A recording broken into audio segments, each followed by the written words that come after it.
Kapitel 16. På vej mod Sverige. Bilen gled stille afsted på motorvejen. Regndråberne trummede mod ruden. Vinduesviskerne arbejdede taktfast. Boysen lænede sig lidt tilbage i sædet og kiggede på Hanne. Hun sad med hænderne foldet tæt i skødet, som om hun holdt fast i noget usynligt. Du virker stille, sagde Boysen dæmpet. Jeg tænker bare, hun tøvede. Hvis din plan med shampooen bliver opdaget, så er vi døde, Boysen. Han trak på skuldrene og smilede skævt. Så må vi jo sørge for, at den ikke bliver opdaget. Juliet er så skråsikker på at vinde, at hun ikke ser, hvad der ligger lige foran hende. Hanne rystede på hovedet, men en lille grin slap alligevel ud. Du er sindssyg, men jeg tror på dig.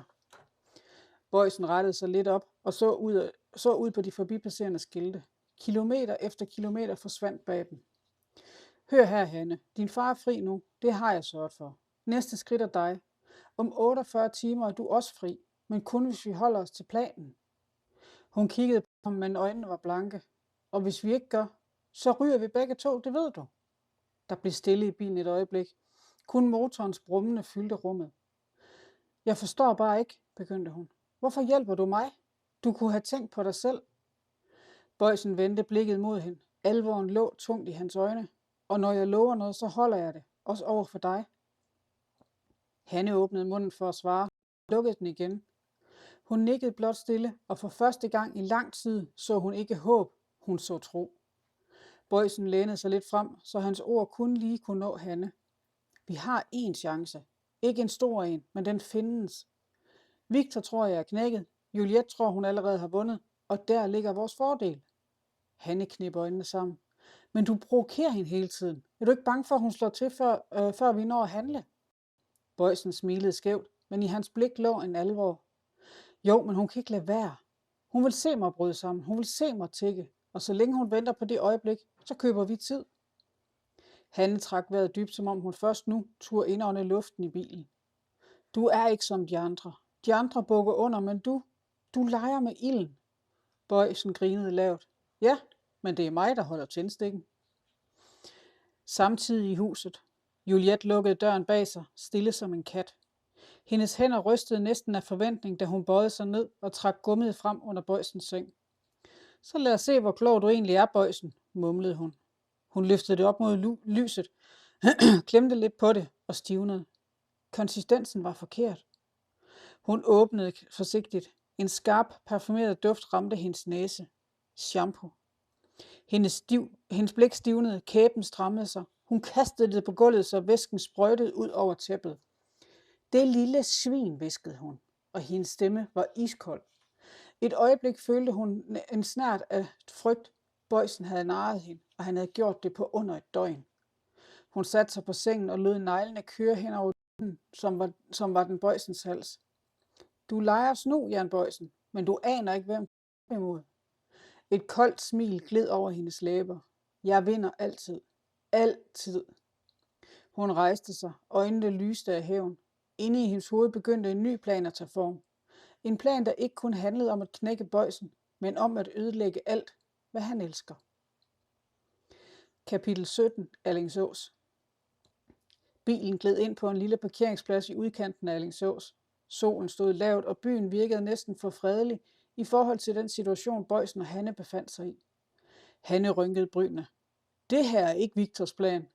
Boysen smilede skævt, steg ud af bilen og strakte ryggen. Nej, men jeg er sulten, og så skal jeg skide. Kom nu, Hanne, vi har masser af tid. Første pakke kan først afleveres i morgen kl. 12:45. Det betyder, at vi kan nå lidt andet. Hun kiggede på ham med tro i øjnene. Du leger med ilden. Hvad er det, du har gang i? Boysen trak på skuldrene. Jeg skal bare hilse på nogle gamle venner. De skylder mig en tjeneste. Eller to. De gik gennem de små gader, indtil Boysen standsede foran en bar. Han nikkede mod døren. Herinde. Indenfor var luften tyk af røg og gammel øl. Bag baren stod en bredskuldret fyr, der sendte Boysen et tomt blik, da han bestilte en øl. Jeg skal jo tale med Harald. Nu, sagde Boysen koldt. Fyren lå tørt. Han er her ikke. Boysen lænede sig ind over baren, så hans øjne borede sig fast i mandens. Du lyver. Hent ham. Sig, herr Boysen er her, og det haster. Et øjeblik tøvede manden, men så forsvandt han bag en dør. Stilheden i lokalet blev tung. Hanne satte sig uroligt på en stol, men Boysen løftede hånden roligt. Bare vent, sagde han. Døren gik op igen. En ældre mand med ar i ansigtet og kolde øjne trådte ind. Harald. Han målte Boysen op og ned. Er det nu? Boysen nikkede. Ja, kald alle sammen. Jeg har brug for hjælp, men i det skjulte, som dengang. Et lille grin gled hen over Haralds læber, men det nåede ikke hans øjne. Du er en stædig hund, Boysen, men hylder dig stadig. Han gik ned mod Hanne, lagde en hånd på hendes skulder, så hun frøs i blikket. Er hun god nok? Ja, svarede Boysen. Okay, sagde Harald. Kom med mig. De gik ind i et tilstødende lokale. De satte sig ved et stort bord. Boysen lænede sig frem over bordet, mens Harald og 2 af hans gamle jægersoldater satte sig tættere på. Det er ingen tilfældigheder her. Det er kun mænd, der har levet længe nok til at vide, at alting har en pris. Vi skal bruge de helt gamle metoder, sagde Boysen lavmælt. Han slog en finger i bordet, mens han talte. Jeg afleverer varerne. I tager en snak med modtagerne. Om de bliver kolde, eller om de bare forsvinder, det er jeres valg. Men én ting skal stå lysende klart.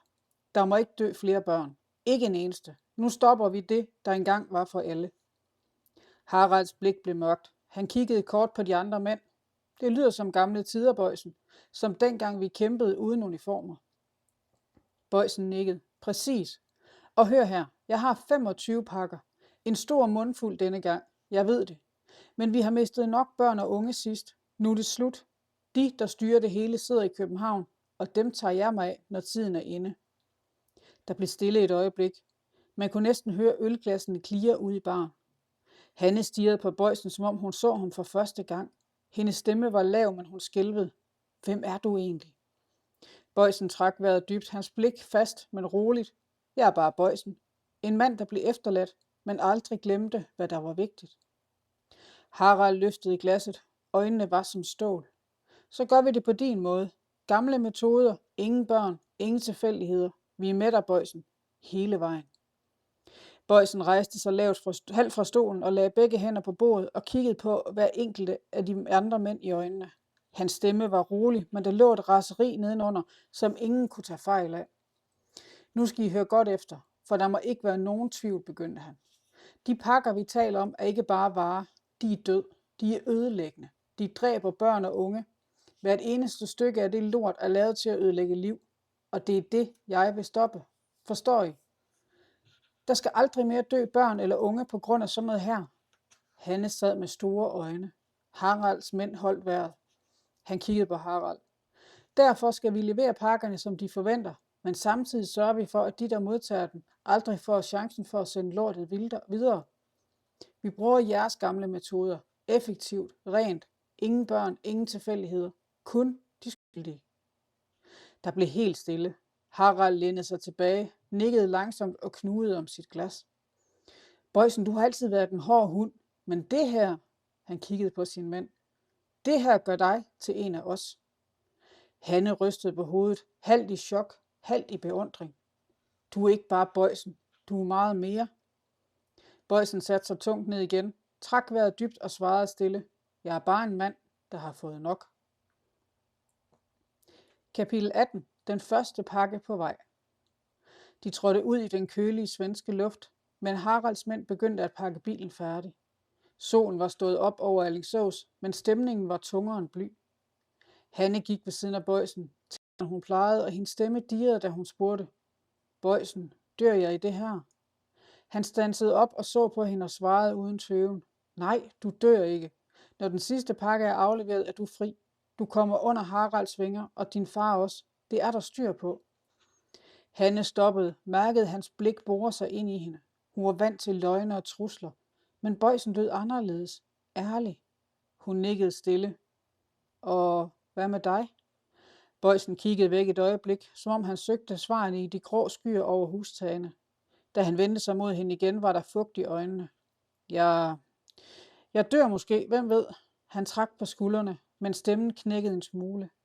Det er ikke så vigtigt. Det vigtigste er, at du bliver fri, og at du og din far får et liv. Han lagde en hånd på hendes skulder.